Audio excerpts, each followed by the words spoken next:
Welcome back to Modern Jubilees. Today we're going to skip ahead to chapter 6.6 in the report. This is called the Roberts Report about the October 7th attacks. If you haven't seen it, check out the first portion that does an overview of this report. This is coming from an official report that was talking about the October 7th attacks, and here we're going to see what it has to say. This is a parliamentary report in the UK. So this is not Zionist report. This is not a Jewish report. This is a UK commissioned report. Chapter 6.6, Conflict-Related Sexual Violence. On 7th October 2023, members of Palestinian armed groups crossed the Israeli border and committed acts of conflict-related sexual violence. These include acts of rape, gang rape, forced mutilation, sexualized torture, forced nudity, and posting sexualized images of victims on social media without consent. The exact number of victims of CRSV, both living and dead, has not been released to the public, as it is the subject of ongoing, as of January 2025, investigations undertaken by Israel's chief prosecutor, Amit Eisman. Official independent reports conducted by the Office of the Representative to the Secretary General on Sexual Violence in Conflict, Pramila Patten, the Patten Report, and United Nations Independent International Commission of Inquiry on the Occupied Palestinian Territory, including East Jerusalem and Israel, regarding the 7th October attacks, both found reasonable grounds to conclude that CRSV occurred on 7th of October 2023. The Patten report found that there was a pattern across the various locations of the 7th October attacks of several fully naked or partially naked bodies from the waist down that were recovered, mostly women, with hands tied and shot multiple times, often in the head. Such a pattern of undressing and restraining of victims may be indicative of some forms of sexual violence. In the medical legal assessment undertaken by the mission team, photos and videos of crime scenes showed a few corpses with conspicuously spread legs were observed. These postures could not be adequately explained by, for instance, the post-mortem pugilistic posturing due to burn damage. The reviewed photos and videos further revealed a minimum of 20 corpses with partially or fully exposed intimate body parts such as breasts and genitalia, resulting from the absence, displacement, or tearing of clothing. Also, at least 10 distinct corpses displayed indications of bound wrists and or tied legs. The Patten Report's mission team used the applicable standard of proof, one of reasonable grounds to believe consistent with the practice of investigative bodies, including those established by the UN Security Council and Human Rights Council. In relation to the standard of proof applied by the COI report to cases of sexual violence, it also found the standards of reasonable grounds to conclude were met when information has been corroborated by one or several witnesses interviewed by the Commission and supported by digital evidence that demonstrates similar patterns and descriptions to those identified by witnesses. Phrasebooks found on the bodies of Hamas militants included translations for "take your clothes off, spread your legs, get down," which could have been used for the planning of committing CRSV. The evidential picture that has emerged to date in Israel has followed a familiar course from previous violent conflicts where sexual violence was present. There have been many civil organizations, including the Israel Women's Network and the Women in War Research and Documentation Collective and the Dina Project, who, independent of the Israeli government, have mapped, analyzed, and studied open-source information related to the CRSV that occurred on 7th October. Collecting evidence and assessing sexual and gender-based violence is already a complicated and extensive process in a standard criminal investigation. However, work on CRSV is arguably more sensitive and complicated, and specifically the chaos of the 7th October 2023 attacks has meant gaining a picture of the scale of the CRSV even more challenging. Dr. Kochav Elkayam Levy, chair of the Civil Commission on October 7th Crimes Against Women and Children, has said, "We'll never know everything that has happened to them. We know that most women who were raped and who were sexually assaulted were also murdered." There was not an existent Israeli policy or understanding of how to respond to sexual and gender-based violence when part of a terror attack. Moreover, the involvement of civilians and non-professionals in the collection of bodies and identification has meant the distinct and separate processes for assessing sexual violence were not always available or prioritized. Further complications to compiling evidence came from the desecration and booby-trapping of dead bodies, burning bodies beyond recognition, and recovering victims under fire. The details of these challenges have been chronicled in two reports, one by the Israel Women's Network and the War and Women Collective, and one by Professor Yifat Biton, Shir Bukra, Vardit Avidan, and Hodaya Shaked. Nova Festival and Route 232. At the Nova Music Festival, multiple murdered victims, mainly women, were found partially or fully naked, some bound to trees or poles. Crimes took place at the festival location and along escape routes. Statements from eyewitnesses confirmed multiple incidents of rape and gang rape and the rape of corpses of women.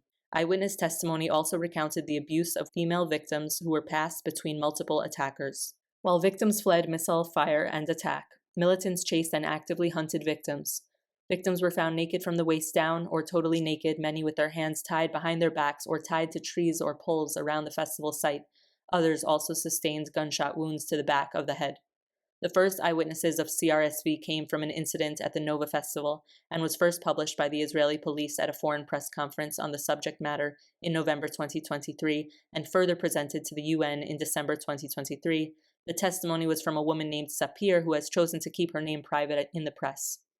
At 8 o'clock on the 7th of October, Sapir was hiding alongside Yura Carroll, a security consultant. They were hiding under dry grass underneath a tamarisk tree 4 miles southwest of the Nova site. Sapir had been shot in the back and supplied photographs of her wounds and hiding place, in which Carroll appears. Sapir recalls that 15 meters from their hiding place, motorcycles, cars, and trucks pulled up and an estimated 100 Hamas attackers, mostly dressed in military uniforms, but some in dark-colored civilian clothing, exited their vehicles and congregated along the road. The men exchanged spare assault rifles, grenades, small missiles, and captured women. The first victim Sapir saw had copper-colored hair and blood running down her back. An assailant pulled her by the hair, forced her to bend over, and penetrated her. Every time she flinched, her assailant plunged a knife into her back. Sapir described another victim as shredded to pieces and was mutilated by an attacker, who raped her and sliced off her breast with a box cutter. One continues to rape her, and the other throws her breast to someone else, and they play with it, throw it, and it falls on the road.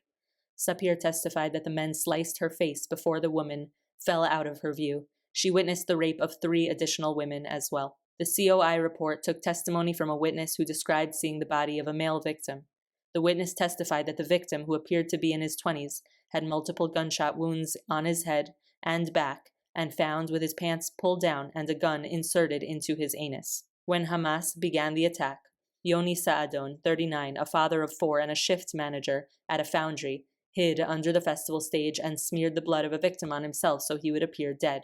After an hour of hiding under the stage, he looked out and told the Sunday Times, "I saw this beautiful woman with the face of an angel and 8 or 10 fighters beating and raping her. She was screaming, 'Stop it already, I'm going to die anyway from what you are doing. Just kill me.' When they finished, they were laughing, and the last one shot her in the head." Saadon later fled from his hiding place under the stage and found refuge in bushes near the festival site. From this hiding spot, he saw 2 Hamas fighters attacking a female victim.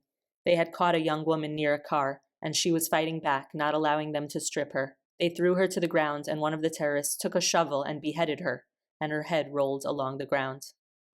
Tali Biner, a surgical nurse who survived the Nova Festival by hiding in a caravan for 7 hours during the attack.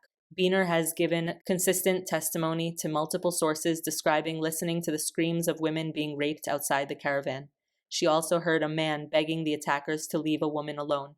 Biner has described later leaving the caravan and seeing visual confirmation of what she had heard, including seeing women with their legs spread, underwear pushed aside, and the shirts ripped from their bodies.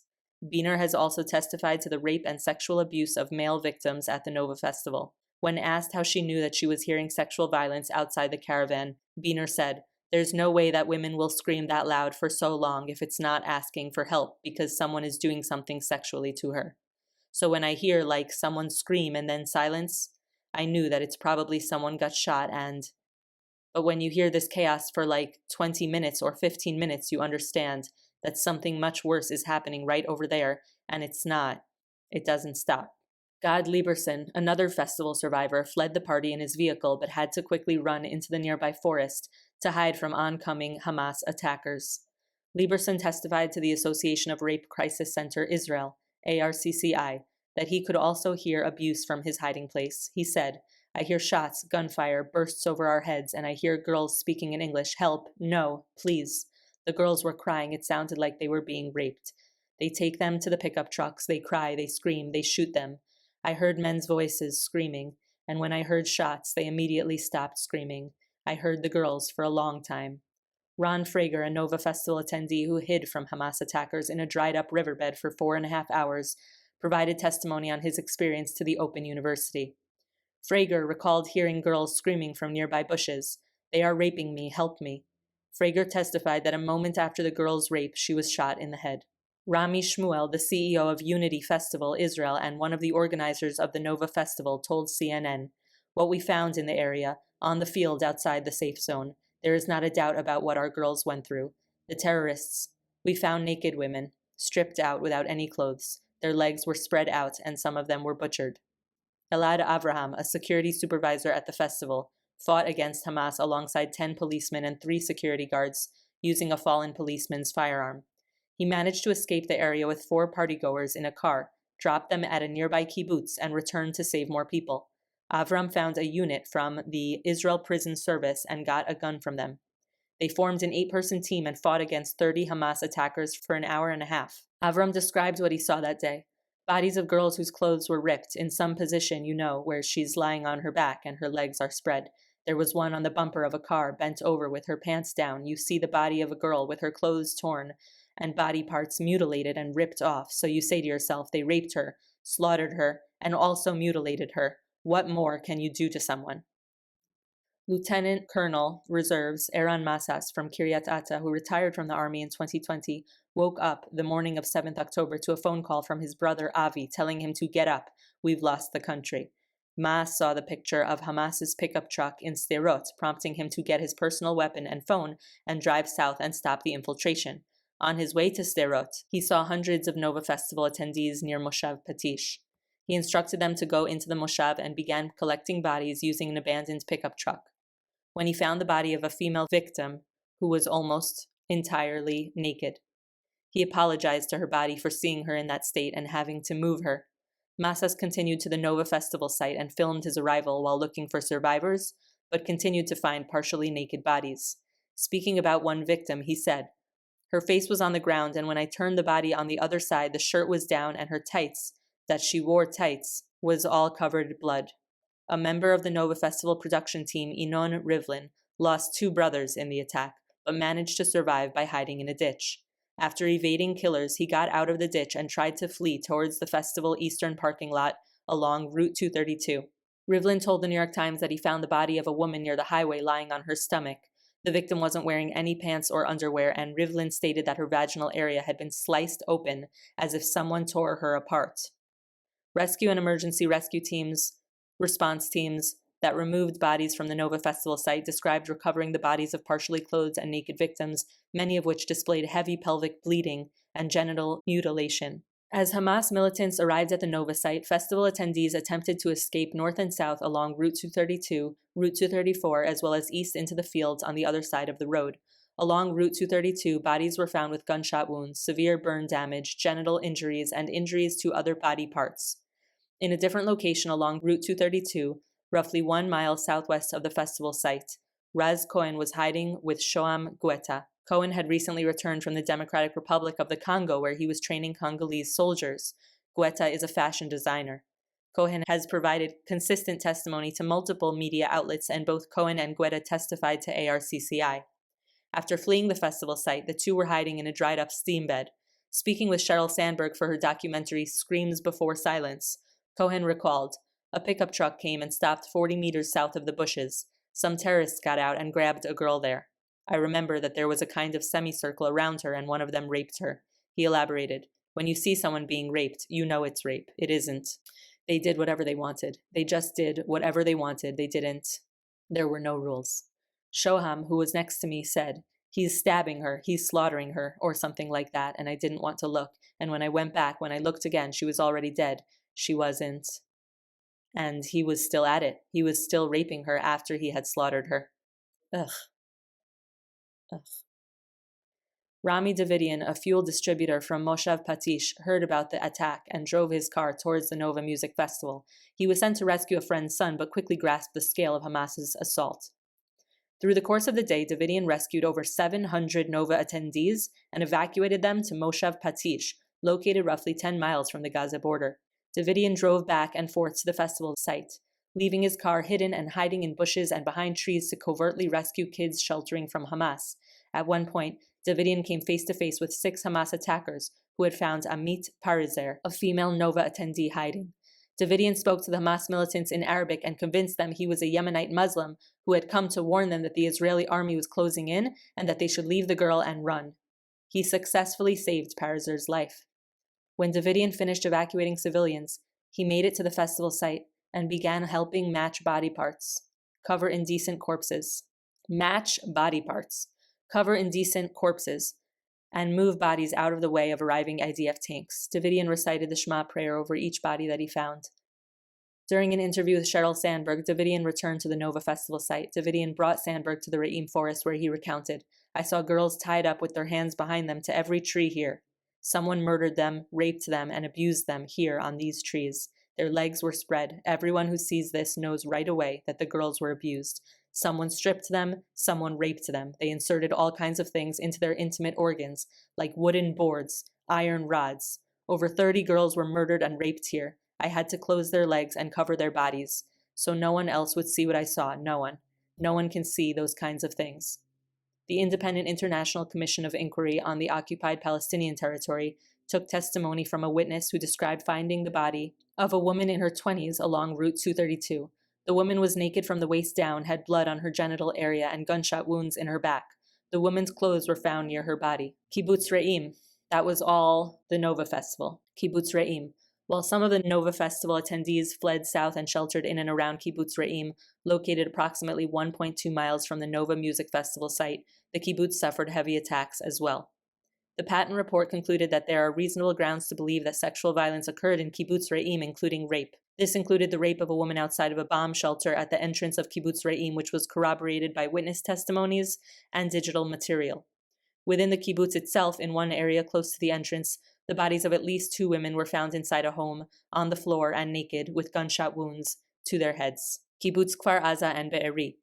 8 medical first responders and 2 Israeli soldiers reported to the New York Times a total of 24 bodies of women and girls, some mutilated and recovered in varying states of undress, across 6 different homes on Kibbutz Kfar Aza and Kibbutz Be'eri. The COI report received testimony from a witness at Kfar Aza who found the bodies of 2 female victims in a safe room.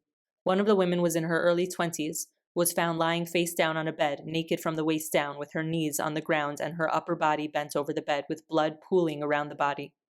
The Independent International Commission also reviewed video footage of a female victim found outside Kfar Aza along Route 232. The victim was found with her clothing pulled up, legs spread apart. The victim wasn't wearing underwear and her genitals were exposed. An evaluation from an independent forensic pathologist assessed the victim, who had burns covering 45% of her body, and determined that her attackers had used an accelerant to burn her following assault. Following the 7th October attack, reports emerged of victims' bodies recovered from their homes naked, bound, and gagged. The Association of Rape Crisis Centers Israel received testimony from several first responders who collected the remains of female victims. In Kfar Aza, Nira Shpak, a resident of the kibbutz who helped to identify the bodies of kibbutz residents killed in the attack, provided testimony detailing several bodies that were recovered with their clothes torn apart and intimate areas exposed. In Kibbutz Be'eri, responders reported recovering the bodies of girls and women who were found in varying states of undress in their bedrooms, with clear signs they had been raped. Testimony included detailing that women and girls were found stripped of their underwear, semen was present on bodies, and there was at least one case of something that was thought to be a small knife or a nail inserted into a woman's genital area. Pictures of the latter have been seen by researchers on this report, as well as representatives from the Dina Project and the Israel Women's Network. Military bases. Due to the sensitivity around attacks on 7th October 2023 on Israeli military bases, testimony has not been reported as widely. As such, the information available to this report is limited. At Nachal Oz, the Patton report viewed reports of rape and genital mutilation, but further corroboration could not be established. However, in Hamas's self-recorded footage released in May 2024 of the 7 female soldiers that were taken hostage from Nachal Oz base, the attackers can be heard saying, "These are the girls, our sabaya." The word in Arabic refers to female captives who become sex slaves, and another gunman says, "You are so beautiful." Hamas also uploaded footage of one of the female hostages, Nama Levy, 19, being transported into a different car inside Gaza. She is barefoot with her hands tied behind her back and has a large blood stain around her lower bottom and genital area, indicating potential CRSV. The Patton report reviewed reports concerning a case of rape at the base, but were unable to verify them at the point of publication. Lieutenant Tamar Bar Shimon, who was stationed at Erez Military Crossing, testified that, 4 terrorists entered my room. They tried to make me take off my uniform over and over again. I couldn't move. I was paralyzed with fear. One of the terrorists tried to approach me. I was shaking. A loud explosion then occurred, which caused the attackers to flee. Medical testimony. Bodies of victims of the 7th October attack were taken to Shura military base for identification and preparation for burial. Bodies arrived at Shura base in varying conditions. Many arrived partially or entirely naked, with exposed genitals, while other bodies showed evidence of sexual mutilation and burning of the genital area. The COI corroborated witness testimony with digital evidence and confirmed that the bodies of 4 victims were recovered naked from the waist down, and the bodies of 4 other victims were recovered partially undressed with signs of sexual mistreatment. The Independent International Commission of Inquiry on the OPT was further able to corroborate that sexual violence was present in the 7th October attack through reports from the Shura base. One witness who received victims' bodies described a girl around 13 years old who arrived naked with signs of violence to the stomach area and both legs broken. Bodies of men and women who arrived at Shura also arrived with precise burnings to their genital area. Forensic analysis showed indications that gasoline was used to set victims' genitals on fire, which was corroborated by a video of a female victim who was set on fire with gasoline from the waist down. That's it for this portion of this report. However, let us take a moment to understand just how serious this attack was, just how violent and vile this attack was, how much torture has been captured on video, how much evidence there is of this happening. This sexual violence specifically is what this part of the report is about. It is continued to be denied by people. I don't know why people would deny it. This is the reality. This is what occurred. If you want to stand with the people who did this, you should know what happened at the very least. And that's what many people are doing. Many people are standing with the people who committed this violence, sexual violence, rape, torture, burning alive, burning genitals alive, sticking knives and nails into people's genitals, raping people after they're already dead. Of course, this is a very mature topic to discuss, and it's difficult, but we should be aware of what exists in the world. We should understand what exists in the world, because if we don't, then we can be a victim to it. We need to protect ourselves. We need to be smart. We need to care. We need to care about what happens here and be aware of it. Please share this video with anyone who has any doubt about this having occurred. And thank you very much for listening and for caring. Personally going to listen to this multiple times because it's hard to grasp everything that we just read. It is terrible stuff, but it needs to be remembered. We need to understand what occurred, because this is what started this entire war. This is the context of the Gaza-Israel war that has been occurring, that has been going on, and many of these same kinds of people we just read about were taken as hostages and until today remain hostages and are potentially being abused in this way. This occurs also to males and even to dead bodies, as we're seeing. This is really, really sick stuff. Sorry to have to bring this content to you, but this is clearly what people needed to listen to, because this is what people are doubting the most. And this is something that is very, very hurtful to the families of these victims and to the communities in which these events took place, and to all the people of the region who have a heart and a conscience and perhaps a child or our children themselves. We've seen here this discuss 13-year-olds, and who knows the extent of what occurred, because most of it was not documented. This is just what was documented. And this is documented. All of these things that we just read about have sources, and they're all here. And I encourage you to look at this report yourself, and we'll leave it there for today. Thank you so much for listening and for watching. This is Modern Jubilees, and we will see you next time.